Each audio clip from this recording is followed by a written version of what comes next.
the longings of my heart. A'udzubillahi minasyaitonirrajim. Bismillahirrahmanirrahim. Alhamdulillahirabbil alamin. Assalamualaikum warahmatullahi wabarakatuh.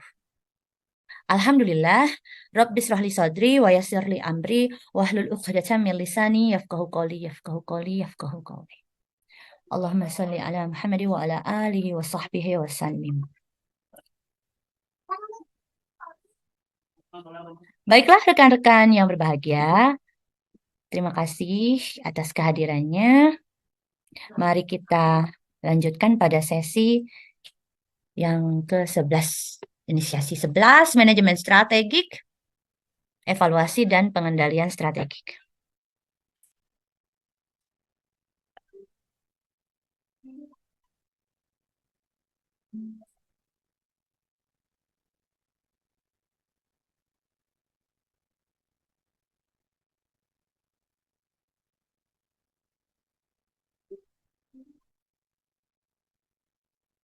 Mengenai strategic manajemen model, seperti biasa rekan-rekan, bahwa selalu ada formulasi strateginya, bagaimana implementasinya, serta evaluasinya. Kali ini kita berada dalam evaluasi ya, dan pengendalian strategik.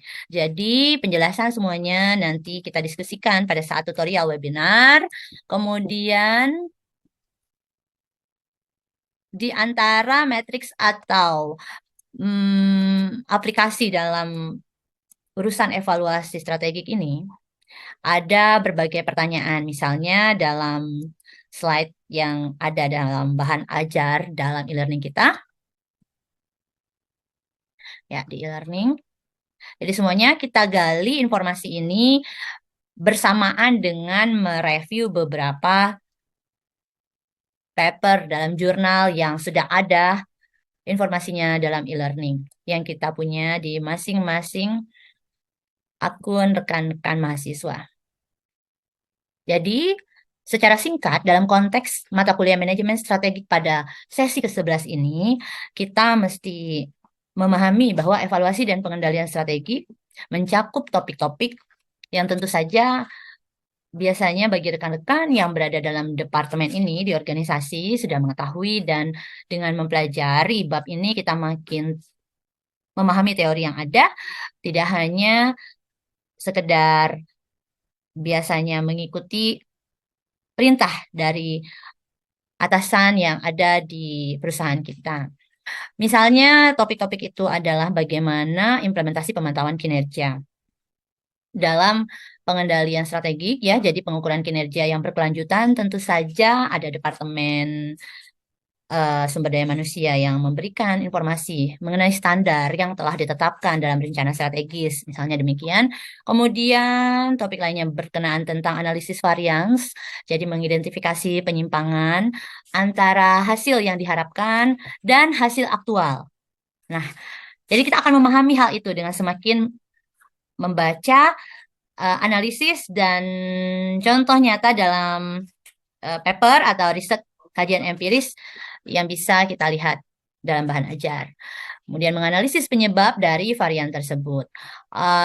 Topik selanjutnya mengenai pengambilan tindakan korektif. Jadi ketika adanya evaluasi dan pengendalian strategik, tentu ada decision making atau suatu keputusan untuk membuat atau menentukan tindakan yang diperlukan untuk mengatasi masalah atau memanfaatkan peluang yang muncul selama implementasi strategi berjalan. Kemudian adanya audit strategis, evaluasi menyeluruh terhadap strategi yang ada dan efektivitasnya, yang seringkali melibatkan penilaian eksternal dan internal. Kemudian juga ada feedback loop, mekanisme umpan balik yang memungkinkan organisasi untuk belajar dari pengalaman dan terus menyempurnakan strateginya. Kemudian juga evaluasi ini termasuk mengenai alat dan teknik ya rekan-rekan, tentang pemanfaatan alat dan teknik manajerial. Ya contohnya di organisasi kita masing-masing, ada yang menggunakan key performance indicators, jenisnya apa gitu, KPIs-nya, kemudian balance scorecard-nya, dan kemudian dengan sistem informasi manajemen, kita memiliki ragam informasi dari aplikasi yang berbeda tentunya di organisasi kita masing-masing. Dan tentu saja ini untuk membantu dalam proses evaluasi dan pengendalian. Yang contoh tadi mengenai contoh evaluating strategies qualitative questions ya rekan-rekan. Jadi dengan poin-poin yang ada. Tentu saja ini bisa menjadi penjelasan singkat tentang bagaimana tips untuk memahami materi yang terkait dengan evaluasi dan pengendalian strategik ini. Ya, jadi misalnya yang pertama tadi is the strategy internally consistent gitu. Jadi apakah strategi ini mesti memiliki tujuan dan taktik yang betul-betul saling mendukung untuk menjadi efektif. Nah, itu dapat kita analisis. Kemudian pastikan juga strategi sesuai dengan kondisi pasar dan lingkungan eksternal. Kemudian strategi harus realistis dan dapat dilaksanakan dengan sumber daya yang dimiliki perusahaan. Kemudian adanya evaluasi risiko yang terkait dengan strategi dan apakah risiko tersebut dapat diterima. Kemudian strategi perlu memiliki jadwal dan tenggat waktu yang jelas. Ya, adanya tenggat waktu yang jelas tentu saja strategi dengan smart. Ya, tentu kemudian adanya pertimbangan. Is the strategy workable?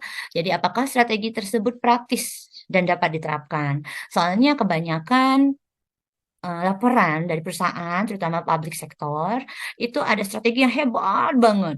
Diperbarui lagi. Bunyinya itu secara teori hebat banget. Tapi kemudian eh, untuk penerapannya itu kurang fit gitu. Kemudian untuk penerapannya ternyata kurang fit dengan sumber daya manusia yang ada dalam organisasi tersebut. Kemudian bagaimana balancing of investment high risk and low risk-nya? Strategi itu harus menyeimbangkan investasi antara aset berisiko tinggi dan rendah, kemudian juga alokasi sumber daya. Jadi alokasi sumber daya harus seimbang antara proyek jangka pendek dan jangka panjangnya, ya, short term and long term-nya. Kemudian diversifikasi investasi antara pasar yang bertumbuh lambat dan cepat. Kemudian alokasikan investasi secara adil di antara berbagai divisi dalam perusahaan. Kemudian pertimbangkan pula tanggung jawab sosial dari strategi alternatif. Kemudian analisis bagaimana faktor-faktor strategis internal dan eksternal saling berinteraksi. Antisipasi reaksi kompetitor terhadap strategi yang diterapkan. Kemudian rekan-rekan untuk memahami materi evaluasi dan pengendalian strategik dengan lebih baik, kita sebagai mahasiswa dalam Magister Manajemen ada beberapa tips. Yang pertama, mari simak kasus-kasusnya. Jadi pelajari kasus nyata. Jadi kalau rajin membaca jurnal, kita lihat manuskrip yang ada riset-riset yang empiris. Jadi ada kasus nyata yang dapat membantu memahami aplikasi praktis dari prinsip-prinsip manajemen strategi. Kemudian untuk memahami ini tentu saja aktiflah dalam diskusi kelas sehingga mendapatkan perspektif baru lintas sektor dengan rekan-rekan kita dari berbagai sudut pandang. Kemudian berkonsultasi dengan pakar, tentu saja kita bisa berdiskusi dengan rekan kerja kita juga. Kemudian rajin membaca em, buku teks mengenai manajemen strategik. Ada beberapa buku teks yang langsung dari praktisinya. Kemudian bisa jadi berpartisipasi dalam simulasi bisnis, sehingga memungkinkan dalam penerapan konsep dalam situasi nyata. Baiklah, itu saja dulu rekan-rekan. Semuanya sumber berasal dari bahan ajar kita di e-learning, juga dari beberapa jurnal, contohnya David F. R. 2011 tentang Strategic Management Concepts and Cases. Kemudian Kaplan and Norton 1996 tentang The Balance Scorecard and Translating Strategy into Action dari Harvard Business School Press. Kemudian ini juga dari jurnalnya Competitive Strategy dari Porter 19HT. Semoga bermanfaat dan kita akan sambung lagi selanjutnya di sesi manajemen strategi yang terakhir di sesi 12. Dari saya Sri Sriani Saras yang hari di sini dari Denmark, Clean Steel yang ada salju tipis-tipis. Sampai jumpa. Happy researching, happy learning, and happy working. Bye-bye. Assalamualaikum warahmatullahi wabarakatuh. See you.